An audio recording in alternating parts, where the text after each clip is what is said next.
Student मैं welcome करता हूँ मुसव्विर ज़ोर फिज़िक्स चैनल में। आज का जो हमारा छठा लेक्चर है स्टूडेंट फोर्स के मुतालिक है। पहले मैं आप लोगों को ये कहना चाहता हूँ स्टूडेंट कि मेरे पेज जो यूट्यूब का चैनल है उसको सब्सक्राइब करें, लाइक करें और शेयर करें ताकि मेरी जो भी वीडियो आए आपको पहले आपको पता चले, नोटिफिकेशन हो कि वीडियो आई है। तो इसलिए मेरे YouTube चैनल को सब्सक्राइब भी करें, लाइक करें और दोस्तों के साथ शेयर करें, क्योंकि मैं जो आजकल पढ़ाने वाला हूँ वो FSC का कोर्स है, फर्स्ट ईयर का भी है, 9th का भी है मैं जो पढ़ा रहा हूँ, और साथ में हायर लेवल क्लासिकल मैकेनिक्स भी मैं इस दफ़ा पढ़ा रहा हूँ स्टूडेंट, ताकि आपको सारी वीडियो की जानकारी हो जाए। इसलिए मेरे YouTube चैनल को सब्सक्राइब करें। तो स्टूडेंट आज का जो हमारा टॉपिक है वो फोर्स है। फोर्स में जनरली ये भी कह सकता हूँ कि हम फोर्स तो लगाते हैं लेकिन डेली लाइफ में हमें पता नहीं चलता स्टूडेंट कि हम ये क्या कर रहे हैं। हर जगह पे फोर्स अप्लाई होता है, हर जगह क़ुव्वत की ज़रूरत होती है, फोर्स की ज़रूरत होती है, लेकिन हम डेली लाइफ में उसको समझते नहीं है। बस हम कहते हैं कि हमने काम कर लिया। अब ये काम करना, होना, हो जाना, ये क्या है स्टूडेंट? ये असल में है फोर्स की वजह से है, और फोर्स किसी वजह से है, वो एनर्जी की वजह से है। जब ये सारी चीज़ें हो जाएंगी स्टूडेंट, तब आपको पता चलेगा जाके कि मैंने क्या किया है, काम कर लिया है स्टूडेंट। तो ये आपस में जो ये सारी टर्म्स है, वर्क है, फोर्स है, एनर्जी है, एक्सेलरेशन है, डिस्प्लेसमेंट है, ये सारी चीज़ें आपस में इंटर रिलेटेड है स्टूडेंट। ये सारी चीज़ें आपको पता होनी चाहिए, तब आपको फोर्स का पता होगा स्टूडेंट। तो ये जो हमारा लेक्चर है, जो छठा लेक्चर है जो ऑनलाइन क्लासेस की, वो हमारे पास क्या है स्टूडेंट, वो है फोर्स। अब फोर्स आगे जाते हैं कि फोर्स क्या है, व्हाट इज़ फोर्स, फोर्स क्या चीज़ है। हमें ये भी पता होना चाहिए स्टूडेंट कि फोर्स हमारे पास क्या चीज़ है। अब यहाँ पे मैंने एक ही डिफिनीशन की है फोर्स की, हालांकि फोर्स की जो डिफिनीशन है बहुत सारी है मेरे जहन में, तो इसकी तकरीबन 3-4 डिफिनीशन है स्टूडेंट। यहाँ पे जो मैंने डिफिनीशन लिखी, in science the words force is a simple and specific meaning. Science में जो हमारे पास जो वर्ड्स है फोर्स की, उसकी सिंपल और एक स्पेसिफिक मीनिंग है स्टूडेंट। अब फोर्स जो है, ये जो पहली डिफिनीशन है, फोर्स जो है उन्होंने दो की, फोर्स इज़ अ पुश और अ पुल। कैसे हमारे पास स्टूडेंट, मैं डायग्रामेटिकली आपको बता देता हूँ स्टूडेंट कि यहाँ पे हमारे पास जो फोर्स है वो कैसे होता है, पुश एंड पुल होता है स्टूडेंट। लेट से मैं यहाँ पे क्या करता हूँ, पुश एंड पुल का मतलब मैं आपको समझा देता हूँ स्टूडेंट। मैं कलर चेंज कर देता हूँ ताकि आपको पता चले स्टूडेंट। हाँ, ये कलर यहाँ पे नज़र आए। लेट सपोज ये एक बॉक्स है स्टूडेंट जो आपको नज़र आ रहा है, मैं बनाता हूँ इसको। अब जो यहाँ से, अब देख ले, ये मैंने क्या क्या बॉक्स बना लिया स्टूडेंट। अब जब मैं इसी को दूसरे कलर पे, मैं इस पे चेक, अब मैं जो ये देख रहे हैं आप, मैं अब इस ऑब्जेक्ट को इसी तरफ धक्का देता हूँ, इस तरफ धक्का देता हूँ स्टूडेंट। तो ये हमारे पास क्या है स्टूडेंट, वो हमारे पास क्या है, पुश है। अब इसी ऑब्जेक्ट को स्टूडेंट मैं अपनी तरफ, जो मैं यहाँ पे खड़ा हूँ, अपनी तरफ खींचता हूँ, ये हमारे पास क्या है, पुल है। पुश और पुल का मतलब ये है कि पुश का मतलब है कि धक्का देना किसी ऑब्जेक्ट को, और पुल का मतलब है कि अपनी तरफ उसी ऑब्जेक्ट को खींचना, उसी ऑब्जेक्ट को अपनी तरफ खींचना। जिस तरह हम लोग डेली लाइफ में देखते हैं, अक्सर सर्दियों में बाल्टी, आजकल सर्दियाँ स्टूडेंट, तो बाल्टी को लेके जाते हैं। जब हमारे पास बाल्टी जो है हम अपनी तरफ खींचते हैं, तो वो हमारे पास क्या है, पुल है। और जब हम उसी बाल्टी को धक्का देते हैं, किसी और जगह लेके जाते हैं, मतलब ज़मीन पे है, तो मैं कहता हूँ कि मतलब दूसरी साइड पे चली जाए वो ऑब्जेक्ट, तो वो हमारे पास क्या है, पुश है। पुश मीन्स धक्का देना। मैं एक और एग्जांपल देता हूँ। जब सर्दियों में अक्सर गाड़ी स्टार्ट नहीं होती, तो हम लोग क्या करते हैं, उसको धक्का देते हैं पीछे से, तो वो हमारे पास क्या है, पुश है। जिस तरह एक और एग्जाम्पल है, हम लोग बाल्टी भरते हैं किसी कुएं से, किसी वाटर टैंकी से, तो अपनी तरफ खींचते हैं उस बाल्टी को, जब भर जाती है तो अपनी तरफ खींचते हैं, वो हमारे पास स्टूडेंट क्या है, पुल है। तो अब मुझे यकीन है कि इंशाल्लाह बहुत सारे एग्जांपल से आपको पता चले कि फोर्स असल में है क्या चीज़। अब जो थर्ड पॉइंट है स्टूडेंट आपको, ये हमारे पास क्या है, फोर्स की डिफिनीशन है। Force is a push or pull is known as force student. अब when one object push or pull another object, you say that the force object exert a force on the second object. इसका मतलब ये है, अगर एक object push or pull another object दूसरे object पर push कर रहा है, एक ऑब्जेक्ट जिस तरह मैं एक ऑब्जेक्ट हूँ, दूसरे ऑब्जेक्ट जिस तरह गाड़ी को मैं पुश कर रहा हूँ या पुल कर रहा हूँ अपनी तरफ, तो वो मैं क्या होता है, एक दो ऑब्जेक्ट के दरमियान होता है। पुश और पुल जो होते हैं हमारे पास दो ऑब्जेक्ट के दरमियान होते हैं। You says that the first object exert a force on the second. तो इसका मतलब ये है कि मैं जो हूँ, मैं ऑब्जेक्ट 1 हूँ और जो 2 ऑब्जेक्ट है वो गाड़ी है, उसको मैं धक्का देता हूँ, पुश करता हूँ, तो इसका मतलब है कि मैं फोर्स लगा रहा हूँ गाड़ी के ऊपर। तो इस एक ऑब्जेक्ट जो होता है वो दूसरे ऑब्जेक्ट पर फोर्स लगा रहा होता है। तो इसका मतलब ये है, you exert a force on a computer की, जिस तरह हम लोग कंप्यूटर यूज़ करते हैं, उस पर अपनी उंगलियां दबाते हैं, तो हम लोग क्या करते हैं, उस पर प्रेस जो करते हैं किसी भी बटन को, जो भी बटन है वो हम क्या करते हैं, उसको पुश करते हैं। व्हेन यू पुश इट, जब हम इसको पुश करते हैं, it in on a chair, chair पर जब बैठ के, when you pull it away from the tables, तो अगर आप, तो ये हमारे पास क्या पुश है। अगर and on a chair when you pull it away from the table, अगर हमारे पास क्या है, अपनी तरफ खींचते, जब टेबल के दूर हो हमारे पास कोई भी चीज़, तो हम लोग अपनी तरफ उसको खींचते हो, हमारे पास क्या है, पुल है हमारे पास स्टूडेंट। तो ये हमारे पास क्या है, कुछ डेली लाइफ के मैंने एग्जांपल भी दी, जो उन्होंने दी हमारे पास स्लाइड में मैंने बनाई है, वो भी मैंने एग्जांपल दिया स्टूडेंट। अब हमारे पास नेक्स्ट क्या है, like velocity accelerations force is described by its strength and by the direction in which it acts. जिस तरह हमारे पास वेलोसिटी है, एक्सेलरेशन है हमारे पास student, a force is described by its strength, force जो होती है वो हमारे पास स्ट्रेंथ डिस्क्राइब करती है वेलोसिटी और एक्सेलरेशन की, bye the direction in which it's, जिस डायरेक्शन में वो हमारे पास फोर्स लगा रही है उसको हमारे पास डिस्क्राइब करती है स्टूडेंट। लेट से मैं ये कह रहा हूँ, अगर मैं ऊपर वाली जो चीज़ है उसकी एग्जांपल लेट से मैं देता हूँ कि ये लेट सपोज मैं फोर्स लगा रहा हूँ, या लेट से मैं यहाँ पे मैं एक डायग्राम बना रहा हूँ। अब मैं ये जो इस साइड पे, मतलब लेट से मैं किसी ऑब्जेक्ट को एक्सेलरेट कर रहा हूँ, किसी ऑब्जेक्ट की वेलोसिटी को मैं बता रहा हूँ कि ये कोई ऑब्जेक्ट है, मैं इसी डायरेक्शन में इसको पुश करता हूँ, सही है, या एनी हाउ पुश करता हूँ, या अपनी तरफ पुल करता हूँ, या मैं इधर हूँ इसको पुश करता हूँ, या अगर लेट से मैं यहाँ पे हूँ तो मैं इसको अपनी तरफ पुल करता हूँ। तो इसकी वेलोसिटी और एक्सेलरेशन की जो है वो इसकी डायरेक्शन बताएगी, और साथ में इसकी स्ट्रेंथ भी फोर्स की बताएगी, कितनी स्ट्रेंथ के साथ आ रही है, मतलब फोर्स ज़्यादा है। लेट से मैं ये कहता हूँ कि एक छोटा सा बच्चा, उसको कहते हो कि गाड़ी के पीछे धक्का लगा, तो वो नहीं लगा सके क्योंकि उनके पास इतना फोर्स नहीं है।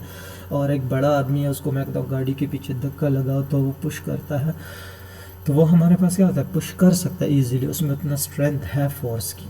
अब जो ये पॉइंट है, if you push a door, अब एक और एग्जांपल है, मैंने बहुत सारे इफ़ ये भी एग्जांपल दे रहे हैं। If you push a door, हमने अपनी तरफ, अब हम डोर को पुश करते हैं, you exert a force in a different direction में force exert. Then if you pull on the door, अगर हम लोग पुल करते हैं फोर्स को, the strength of force is measured. हम एक लेट सपोज घर में दरवाज़ा है, वो खोलते भी है और बंद भी करते हैं, वो हमारे पास असल में क्या है, पुश एंड पुल है हमारे पास स्टूडेंट। तो उस फोर्स की डायरेक्शन भी शो करती है, स्ट्रेंथ भी, हमें कितना फोर्स लगाने पड़ती है, सही है।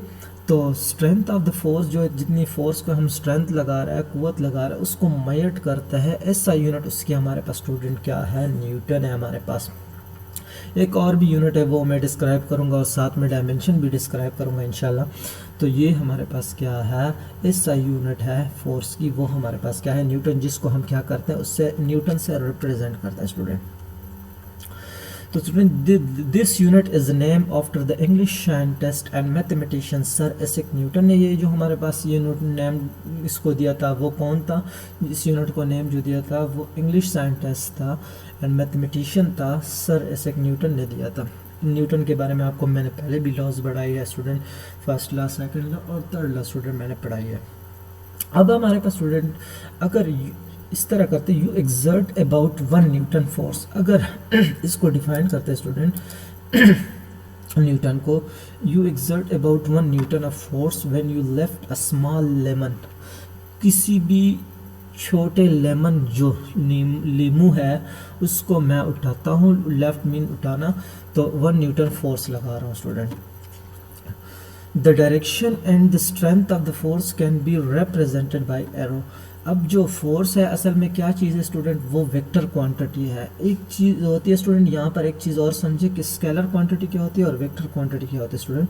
स्केलर क्वांटिटी वो होती है जिसकी ओनली मैग्नीट्यूड होता है। अब मैग्नीट्यूड क्या होता है स्टूडेंट, मैग्नीट्यूड होता है number plus proper unit. Let's say मैं कहता हूँ कि 5 न्यूटन, लेट्स से मैं कहता हूँ कि 5 मीटर। तो अब 5 या 5 न्यूटन, ये 5 जो है नंबर है प्लस प्रॉपर यूनिट मैग्नीट्यूड की मैंने डेफिनेशन की, नंबर प्लस प्रॉपर यूनिट। तो 5 हमारे पास नंबर है, न्यूटन है या मीटर है, वो इसकी यूनिट है। अब इसको हम क्या कहते हैं, स्केलर क्वांटिटी कहते हैं स्टूडेंट। अब वेक्टर क्वांटिटी स्टूडेंट क्या है, वेक्टर क्वांटिटी वो चीज़ है जिसमें मैग्नीट्यूड हो प्लस डायरेक्शन स्टूडेंट। तो स्टूडेंट मैग्नीट्यूड हो, मैग्नीट्यूड तो 5 न्यूटन है, डायरेक्शन कौन सी है, नॉर्थ है, ईस्ट है, वेस्ट है, हमारे पास किस डायरेक्शन में लेके जाना चाहते हैं तो वो हमारे पास क्या है, वेलोसिटी है, सॉरी वेक्टर क्वांटिटी है। तो इसी वजह पर हमारे पास फोर्स जिस डायरेक्शन में लगाओगे तो वो तुम्हारे पास क्या होगा, स्केलर वेक्टर क्वांटिटी होगा, क्योंकि फोर्स हमारे पास किसी भी चीज़ पे लगाओगे तो वो डायरेक्शन भी शो करेगी कि मैं इस सेमत पर फोर्स लगा रहा हूँ। तो इसलिए फोर्स हमारे पास क्या है, वेक्टर क्वांटिटी है student. Four represent by arrow head से, और हमारा हमेशा वेक्टर क्वांटिटी जो होती है वो हम क्या किस चीज़ से रिप्रेजेंट करते हैं, एरो हेड से रिप्रेजेंट करते हैं। एरो हेड या अबव होता है या बिलो होता है हमारे पास, कैपिटल लेटर या स्मॉल लेटर के अबव या बिलो होता है हमारे पास। और एरो हेड हमारे पास डायरेक्शन ऑफ वेक्टर रिप्रेजेंट करता है कि कौन से डायरेक्शन में हमारे पास वेक्टर है, फोर्स है, कोई भी चीज़ है जो वेक्टर हो। अब arrow point in the direction of force हमारे पास क्या है, the length of the arrow tell you the strength of the force.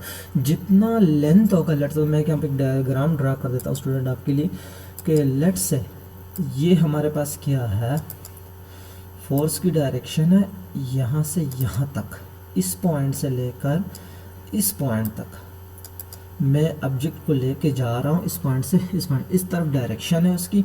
ये हमारे पास क्या है, इसका मतलब है कि फोर्स हमारे पास वेक्टर क्वांटिटी है। जब इस पर मैंने हेड वेक्टर ड्रॉ किया, अब ये जो एरो हेड हमें एरो टेल्स हमारे the arrow tells you the strength of the arrow tells. Arrow हमें ये रिप्रेजेंट करता है कि फोर्स की जो स्ट्रेंथ है, लेंथ है, वो कितनी है। The longer the arrow the greater the force. जितनी एरो लंबी होगी उतनी हमारे पास क्या होगी, हमारे पास लेट्स से ये एरो बहुत लंबी है तो उतनी उसकी क्या होगी, हमारे पास ग्रेटर फोर्स वहाँ पे होगा। जितनी एरो छोटी होगी वहाँ पर हमारे पास क्या है, हमारे पास जो फोर्स है वो स्मॉलर होगा। अब वेक्टर में ये कहते हैं, वेक्टर में हम लोग सिंपल इसको एरो हेड अबाव लगता है। इसका मतलब ये नहीं कि मैं वेक्टर पे जो फोर्स है उस पर वेक्टर जो अबाव ड्रा करता हूँ वो बहुत लंबी होनी चाहिए, एक छोटी, ये वो सिर्फ हमारे पास डायरेक्शन शो करती है। यहाँ पर हमारे पास जो मैग्नीट्यूड की बात कर रहे हैं, जिस तरह हम लोग आगे एडिशन सब्ट्रैक्शन करेंगे तब आपको पता चले कि एरो हेड कितनी छोटी होनी चाहिए, कितनी लंबी होनी चाहिए, वो कैसे मैग्नीट्यूड रिप्रेजेंट करती है फोर्स की, तो आपको पता चल जाएगा स्टूडेंट। अब कुछ जो हमारे पास कंबाइनिंग फोर्स है, कंबाइनिंग फोर्स क्या होती है असल में, कंबाइनिंग फोर्स असल में एक ही single force act on a object जो होते हैं one time after more than one a single force. Combining force का मतलब है कि अगर कोई भी चीज़ आप लेट्स से कहते हो कि कंबाइन मींस के एक चीज़ को तो नहीं कहते हैं, आपको पता होनी चाहिए। कंबाइन हमेशा दो चीज़ें होती है, 3 होती है, 4 होती है, 5 अप टू 100 होती है, लेकिन एक ही चीज़ कंबाइनिंग नहीं होती है स्टूडेंट। ऑफ्टन मोर देन अ सिंगल फोर्स से ज़्यादा होती है act of an object at one time. एक ही टाइम पे लेट्स से एक ऑब्जेक्ट है, उस पर एक ही टाइम पे 2-3 फोर्सेस या 4-5 फोर्सेस लगती है, वो हमारे पास क्या है स्टूडेंट, कंबाइनिंग फोर्स है। The combination of all forces acting on an object is called net force. जितनी भी फोर्सेस एक ऑब्जेक्ट पे लग रही है स्टूडेंट, वो हमारे पास जो इसकी कम्बिनेशन है उसको हम क्या कहते हैं, नेट फोर्स, टोटल फोर्स या नेट फोर्स कहता है। लेट से एक ऑब्जेक्ट है, मैं यहाँ पे एक डायग्राम ड्रॉ कर लेता हूँ स्टूडेंट। लेट से ये एक ऑब्जेक्ट है, इस पे हमारे पास क्या होता है, मुख्तलिफ फोर्सेस लग रही है, हर साइड से फोर्सेस लग रही है। इसको मैं हर फोर्स को मैं नाम भी देता हूँ स्टूडेंट। ये इस साइड पे लग रही है, ये इस साइड पे लग रही है, ये इस साइड से लग रही है, ये इस साइड से लग रही है स्टूडेंट। तो ये हमारे पास क्या है, F1 फोर्स है, ये हमारे पास क्या है F2 फोर्स है, ये हमारे पास क्या F3 है, और ये हमारे पास क्या है स्टूडेंट F4 फोर्स है। अब ये चारों फोर्सेस लग रही है हर साइड से, तो मैं इसको नेट फोर्स में कैसे लिखूंगा student, F net is equal to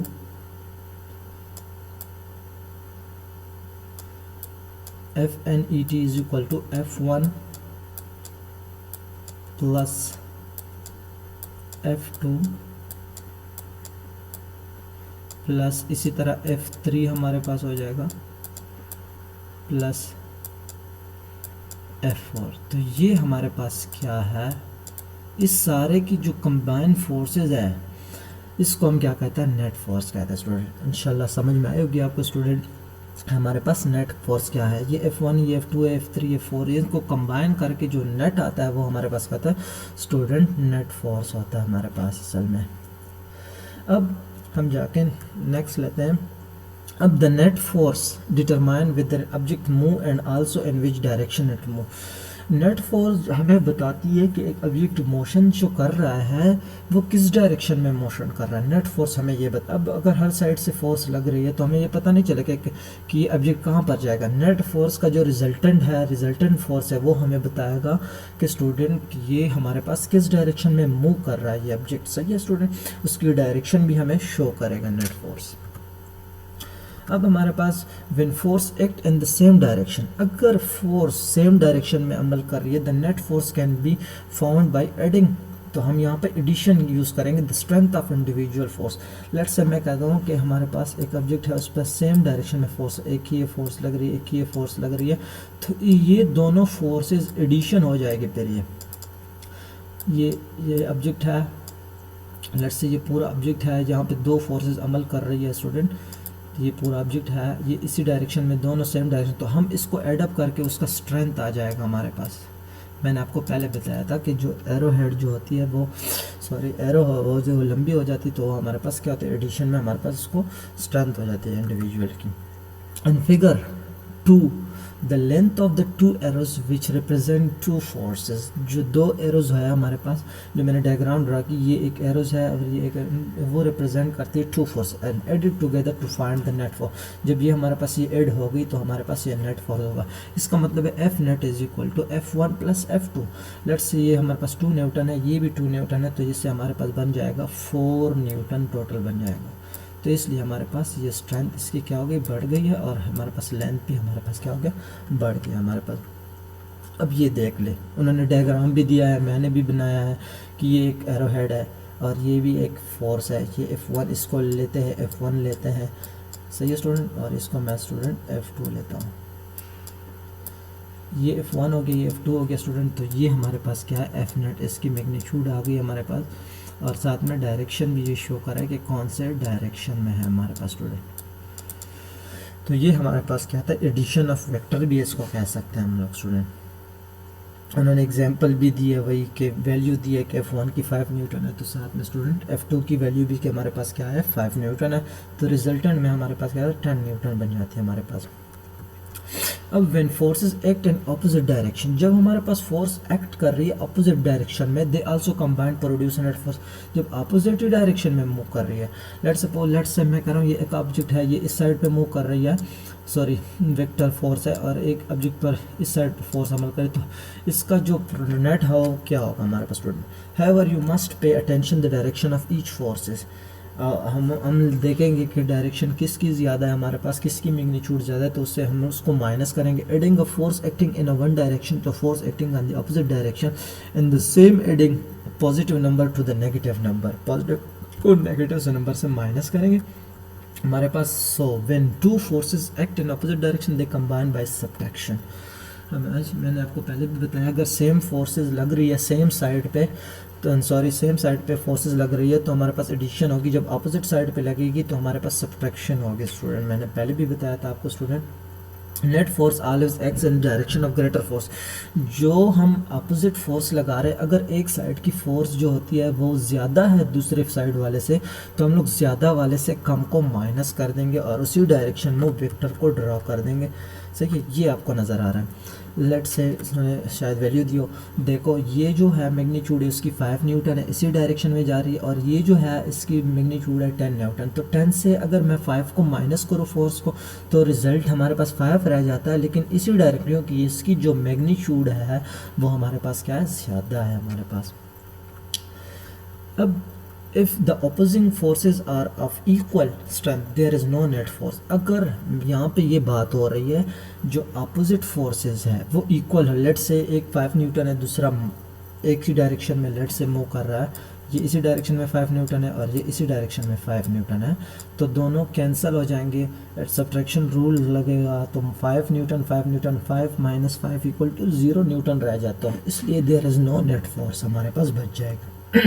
their is no change in the object in motion, इसका मतलब है कि ऑब्जेक्ट के मोशन में चेंज नहीं आ रहा है, वही एक ही उसमें है, मोशन नहीं हो रही है हमारे पास। ये देखो ये एक इस डायरेक्शन पे है, इसको हम बैलेंस फोर्स भी कहते हैं स्टूडेंट। से आगे अनबैलेंस और बैलेंस फोर्स भी आ जाए तो ये हमारे पास 0 न्यूटन आ जाए, 5 न्यूटन था। ये देखो अनबैलेंस और बैलेंस फोर्स का जिक्र भी आ गया जो मैंने पहले बताया। अनबैलेंस फोर्स क्या होता है, अनबैलेंस फोर्स की मैं एक सिंपल एग्जांपल देता हूँ। अगर हम शीशा ले ले, एक साइड पे हम लोग 10 न्यूटन फोर्स लग रही है, तो दूसरे पर क्या होती है 3 न्यूटन लग रही है, तो ये हमारे पास अनबैलेंस फोर्स है। दूसरी हम रस्सा कशी करते हैं स्कूल कॉलेजेस लेवल पे, यूनिवर्सिटी लेवल पे मुकाबले होते हैं, अगर एक साइड पे पहलवान लोग खड़े हैं और दूसरे पे कमज़ोर है, तो ये अनबैलेंस्ड फोर्स है, क्योंकि पहलवान ऑलरेडी जो कमज़ोर है उसको अपनी तरफ खींच लेंगे, तो ये अनबैलेंस्ड फोर्स है हमारे पास। दूसरा हमारे पास क्या है जो एक्सप्लेन भी करेंगे इंशाल्लाह, बैलेंस्ड फोर्स क्या होती है। बैलेंस्ड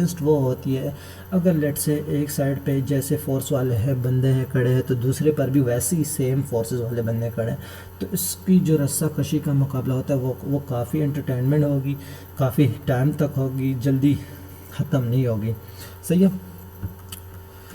अब अनबैलेंस फोर्स को थोड़ा एक्सप्लेन करते हैं। Whenever there is a net force acting on object, whenever there is a net force acting on an object the force are unbalance, जो फोर्स जो लग रही है नेट किसी भी ऑब्जेक्ट पर, वो हमारे पास क्या होती है, अनबैलेंस्ड होती है। कैसे? Unbalance force can cause object to start moving, stop moving or change the direction. Unbalance force जो होती है वो ऑब्जेक्ट को स्टार्ट कर सकती है, स्टॉप भी कर सकती है, चेंज भी डायरेक्शन की कर सकती है। लेट से अगर कोई ऑब्जेक्ट वेस्ट की तरफ जा रहा है तो वो नॉर्थ की तरफ भी टर्न कर सकता है हमारे पास, या स्टार्ट ऑब्जेक्ट कोई जो स्टार्ट कर रहा है या मोस्ट स्टॉप है तो उसको स्टार्ट भी कर सकता है, अगर स्टार्ट है तो उसको स्टॉप भी कर सकता है मूविंग ऑब्जेक्ट को।